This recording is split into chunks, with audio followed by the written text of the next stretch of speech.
తాజాంశం చూస్తున్నాం. గణతంత్ర దినోత్సవాల వేళ దేశ రాజధాని సహా ఇతర ప్రదేశాలకు ఉగ్రవాదుల ముప్పు పొంచి ఉందన్న నిఘా వర్గాల హెచ్చరికల నేపథ్యంలో ఇవాళ కేంద్ర ప్రభుత్వం 12 మందిని అరెస్ట్ చేసింది. ఇందులో ఎన్ఐఏ 12 మందిని అరెస్ట్ చేసింది. ప్రధాన పట్టణాల్లో మరియు హరిద్వార్లో రైళ్లలో బాంబులు పెట్టేందుకు కొందరు కుట్ర పన్నారని కేంద్రం ఎట్టకేలకు తెలిపింది. వారిని అరెస్ట్ చేశామని కూడా తెలిపింది.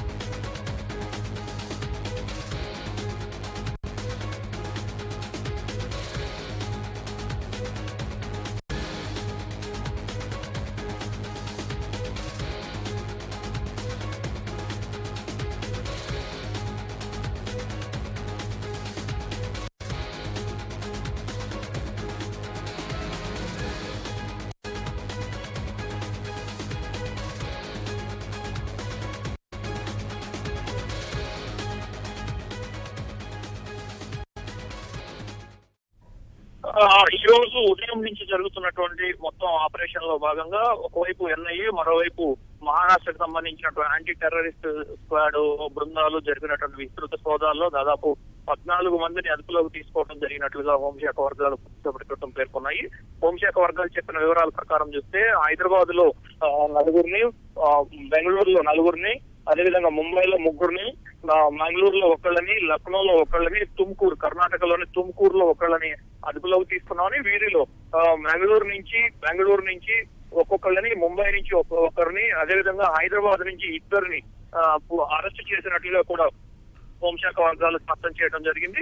వీరందరికీ కూడా నేతృత్వం వహిస్తున్నట్లుగా యూసుఫ్ ఆర్మర్ అనేటువంటి ఇండియన్ ముజాహిదీకి చెందినటువంటి మాజీ ఉగ్రవాది వీరందరికీ నేతృత్వం వహిస్తున్నట్లుగా, అతనితో ఉన్నటువంటి సంబంధాలు చాలా స్పష్టంగా ఉన్నట్లుగా హోంశాఖ వర్గాలు పేర్కొనడం జరిగింది. అయితే ఇండియన్ ముజాహిదీ సంబంధించినటువంటి ఆ ఇండియన్ ముజాహిద్ సంబంధించినటువంటి ఆర్గనైజేషన్ నుంచి బయటకు వచ్చిన తర్వాత, ఆ సంస్థ నుంచి బయటకు వచ్చిన తర్వాతనే ఆ యూసుఫ్ ఆర్మర్ ఇటువంటి కార్యకలాపాలకు చేపట్టినట్లుగా దేశవ్యాప్తంగా పలువురు యువకులను లోపరుచుకోవడం కావచ్చు, ప్రోద్బలించడం కావచ్చు, ఏ రకంగా చూసినా కానీ వారిని పూర్తి స్థాయిలో శిక్షణ ఇచ్చి ఉల్ఫ్ తరహా అంటే తోడేల తరహా దాడులకు తెగబడే విధంగా ఎక్కడికక్కడ జనాన్ని భయోత్పాతానికి గురి చేసే విధంగా వీరు తయారవుతున్నారు. వీరు కేవలం దేశంలో అలజడి సృష్టించడం కోసమే ఈ రకమైనటువంటి వ్యవహారాలకు పాల్పడుతున్నట్లుగా హోంశాఖ వర్గాలు పేర్కొనడం జరిగింది.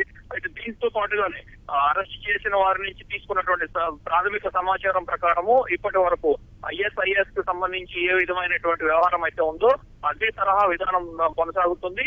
యూసుఫ్ ఆర్మర్ కి ఐఎస్ఐఎస్ తో కూడా సంబంధాలు ఉన్నట్లుగా ప్రాథమిక విచారణలో తేలింది. అయితే పూర్తి స్థాయి విచారణ కొనసాగుతున్నందున మిగతా వివరాలు బయటికి వెల్లడించడం సరైనది కాదు అని కూడా హోంశాఖ వర్గాలు పేర్కొనడం జరిగింది. వీరి నుంచి అరెస్ట్ చేసిన వారిలో ఒక వ్యక్తి దగ్గర నుంచి 6 లక్షల రూపాయలు నగదును ఆన్లైన్ లో 6 లక్షల రూపాయల నగదు ఒక వ్యక్తికి ఆన్లైన్ లో వచ్చినట్లుగా పేర్కొనడం జరిగింది. ఈ నగదు ఎక్కడి నుంచి ట్రాన్స్ఫర్ అయింది, ఎక్కడి నుంచి ఎందుకు వచ్చింది అనేటువంటి అంశాలన్నిటి కూడా విచారణలో బయటపడతాయని చెప్పడం జరిగింది.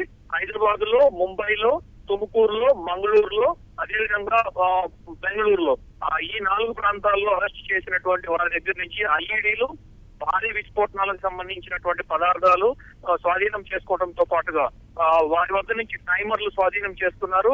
వారు ఏ రకమైనటువంటి పథకానికి రూపొందారో వారి వద్ద ఉన్నటువంటి పత్రాలు, వివిధ కార్యాలయాలకు సంబంధించి కేంద్ర ప్రభుత్వం, రాష్ట్ర ప్రభుత్వ కార్యాలయాలకు సంబంధించి, అదేవిధంగా పలు కీలకమైన ప్రాంతాల్లో ఉన్నటువంటి షాపింగ్ మాల్స్, జనాభా ఎక్కువ ఎక్కడ ఉంటారు, ఎక్కడెక్కడ తిరుగుతుంటారు అనేటువంటి అంశాలన్నిటికి సంబంధించినటువంటి పూర్తి మ్యాపులతో పాటుగా పూర్తి సమాచారాన్ని వీళ్ళ దగ్గర నుంచి ఎన్ఐఏ, అదేవిధంగా ముంబై మహారాష్ట్రకు సంబంధించినటువంటి యాంటీ టెర్రరిస్ట్ స్క్వాడ్ స్వాధీనం చేసుకుంది.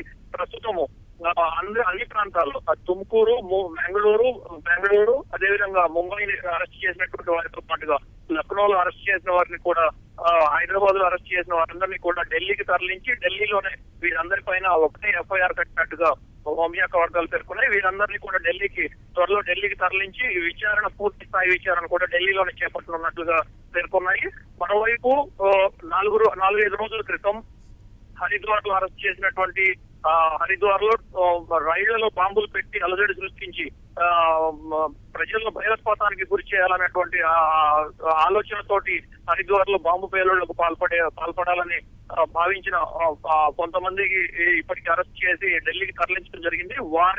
వారికి సంబంధించిన విచారణ, అదేవిధంగా వీరికి సంబంధించిన ఈ రోజు అరెస్ట్ చేసిన 5 అదుపులోకి తీసుకున్న వారిని పూర్తి స్థాయిలో విచారణ చేపడితే అందరికీ ఒకరికొకరు లింకు లేకపోయినప్పటికీ కూడా అందరికీ యూసుఫ్ ఆర్మర్ తోటి ప్రధానంగా సంబంధాలు ఉన్నట్లుగా, కొంతమందికి నేరుగాను కొంతమందికి పరోక్షంగాను యూసుఫ్ ఆర్మర్ తోటి సంబంధాలు ఉన్నట్లుగా ఎన్ఐఏ ప్రాథమిక విచారణలో పేర్కొన్నట్లుగా హోంశాఖ వర్గాలు తెలపడం జరిగింది. దీని ప్రకారం చూస్తే జనవరి 26 రిపబ్లిక్ డే తర్వాత కూడా దేశంలో ఉగ్రదాడులు జరగడానికి ఆస్కారం ఉన్నట్లుగా దేశవ్యాప్తంగా హై అలర్ట్ కొనసాగించాలనేటువంటి అభిప్రాయాన్ని కూడా హోంశాఖ వర్గాలు పేర్కొంటున్నాయి. దీని ప్రకారం చూస్తే ఉగ్రదాడి మరికొంతకాలం పాటు కొనసాగే అవకాశం ఉంది. ISIS కు సంబంధించినటువంటి మూలాలు నేరుగా లేకపోయినప్పటికీ పాత ఉగ్రవాదులు ఎవరైతే ఉన్నారో, ఇండియన్ ముజాహిదీన్ కావచ్చు, జైషే మహమ్మద్ కావచ్చు, ఇలా అక్కడ సంస్థలతో విభేదించి బయటకు వచ్చిన వాళ్ళని ప్రధానంగా ISIS ఉపయోగించుకుంటుంది. దేశంలో